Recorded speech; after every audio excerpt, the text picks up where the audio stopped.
নমস্কার বন্ধুরা, রাজীব নিশা রান্নাঘরে সকলকে স্বাগত। আজকের বানাবো গার্লিক চিকেন। একটু টক টক, একটু ক্রিমি, বেশ ভালো লাগে এই গার্লিক চিকেনটা খেতে। আর হট গার্লিক যেটা সেটা রেডিশ হয়, বাট এটা একটু হোয়াইটিশ ধরনের। তো প্রথমেই আমি চিকেনটা ম্যারিনেট করে নিচ্ছি। বোনলেস চিকেন ছোট ছোট টুকরো করে কাটা, পরিমাণ মতো নুন, গোলমরিচের গুঁড়ো, আদা রসুনের পেস্ট, রসুনের পরিমাণ বেশি, আর ভিনিগার, কর্নফ্লাওয়ার আর একটা ডিম ভালো করে ম্যারিনেট করে 1 থেকে 1.5 ঘন্টা মিনিমাম রেখে দিতে হবে ম্যারিনেট করে। এটা খুব ইম্পর্টেন্ট, যত ভালো ম্যারিনেট হবে তত কিন্তু এর মধ্যে চিকেনের মধ্যে ফ্লেভারটা ইনটেক বেশি হয়। তো ম্যারিনেট করে রেখে দিয়েছিলাম। 1 ঘন্টা পর আমি চিকেনগুলো ফ্রাই করে নিচ্ছি। আর এটা আমার রিইউজ তেল, মানে এর আগে আমি তেলটা ফ্রাইয়ের জন্য ব্যবহার করেছিলাম, সেটাই গরম করে নিয়েছি। এরপর এক এক করে চিকেনগুলো এর মধ্যে ছেড়ে দিলাম, দিয়ে একদম ক্রিস্পি কিন্তু ফ্রাই হবে না, হালকা হোয়াইটিশ ফ্রাই হবে। হালকা একটু রেডিশ হলেও কোনো অসুবিধা নেই, বাট একদম রেড হবে না, জাস্ট হালকা হোয়াইটিশ, একটু হালকা রেড, যেটা আর কি দেখতে পাচ্ছ এরকম হলেও চলবে। তো চিকেনগুলো ফ্রাই করা হয়ে গেছে। চিকেনগুলোকে আমি তেল থেকে স্ট্রেন করে তুলে নিলাম।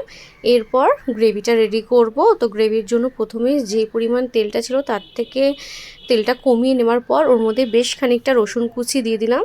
এর মধ্যে কিন্তু রসুনের ফ্লেভারটা খুব ভালোভাবে ইনটেক করাতে হবে। তো আমি 30 সেকেন্ড মতো ফ্রাই করে নেওয়ার পর দিয়ে দিলাম অনিয়ন কুচি। এটা ভালো করে সটে করে নেবো। এটা কিন্তু আবার খুব একটা ফ্রাই করার দরকার নেই, জাস্ট হালকা সটে করে নেওয়ার পর দিয়ে দিলাম গ্রিন চিলিস। এটা মধ্যে গ্রিনটা যদি অ্যাভয়েড করতে চাও তাহলে গ্রিন চিলিসটাকে অ্যাভয়েড করতে পারো, তার বদলে বেশি করে হোয়াইট পেপার দিয়ে দিতে পারো, বাট দেখতে একটু কালারফুল লাগে। তো হালকা সটে করে নেওয়ার পর দিয়ে দিলাম আমি কর্নফ্লাওয়ার গোলা 1 বাটি জল। দেওয়ার পর মিক্স করে দিয়ে দিলাম ফ্রাই করে রাখা চিকেনটা।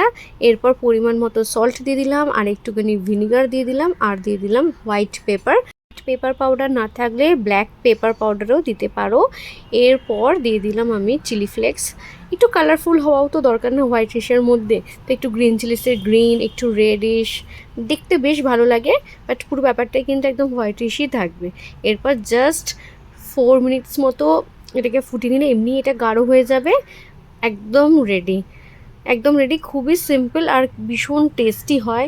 কোনো সস এর মধ্যে পড়ে না, বাট এর মধ্যে যে ভিনিগারের একটা সাওয়ার এর যে টেস্ট, একটা সল্টি ভাব, মানে ভীষণ ভালো হয় এটা খেতে। নুডলসের সাথে, মিক্সড রাইস বা এমনি ভেজ রাইসের সাথে খেতে দারুণ লাগে।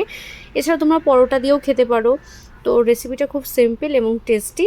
তোমরা যদি একটু অন্যরকম চিকেনের প্রিপারেশন ট্রাই করতে চাও তো প্লিজ অবশ্যই তোমরা এটা বাড়িতে বানাও, ভীষণ ভালো লাগে খেতে। তো রান্নাটা ভালো লাগলে একটা কমেন্ট করে দিও। আজকের মতো টাটা।